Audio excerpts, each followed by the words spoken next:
Tonight, big retailers like to see all businesses playing by the same rules when it comes to collecting sales tax. The nation's highest court is weighing a case that could make that happen. News 4's Luke Moretti takes a closer look at the internet tax fight and how it could affect your wallet. Online shoppers are constantly looking for bargains. When no sales tax is charged, even better. I have enjoyed that side of it. But a case before the United States Supreme Court could change that. There's so many potential problems with this. David Gordon is an internet retail seller based in Western New York. He runs ChristmasCentral.com, an online store that ships all over the world. Our business used to be 95% retail, 5% internet, and then it changed. Now, it's 5% retail, 95% internet. That's huge. Extreme. Gordon worries about the bottom line if he's forced to collect sales tax in states other than New York, where he's based. If we have less sales, there's less employees. Here's the issue. Should online merchants collect sales taxes in states where they have no physical presence? That's a question before the Supreme Court, South Dakota versus Wayfair.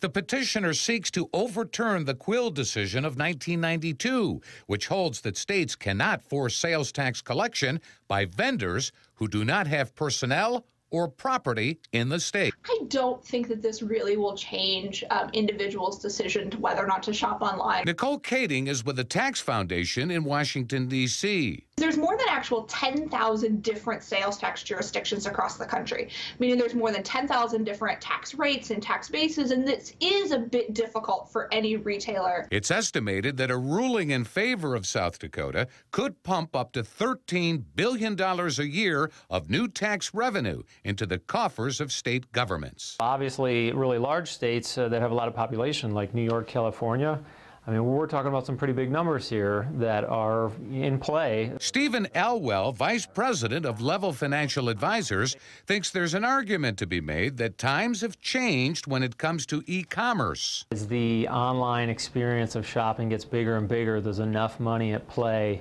where state legislators and Congress even may step in and say, okay, wait a minute, the economy in the world has changed.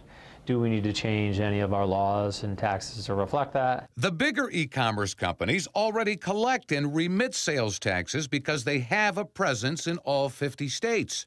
South Dakota argues that by selling tax-free, many online retailers are getting an unfair advantage over big box stores and smaller brick-and-mortar Main Street shops. It's about the fact that that small business on Main Street is losing its sale. That's not fair, that's not right, and that should not be constitutionally sanctioned. Carl Szabo, Vice President of NetChoice, an e-commerce trade association, says it cuts both ways. For example, he says a smaller Main Street business that decides to go online and sell would be forced to comply immediately with thousands of tax jurisdictions. We're trying to make sure that states can't reach across their borders, and tax collectors in Boston can't impose burdens on Buffalo businesses.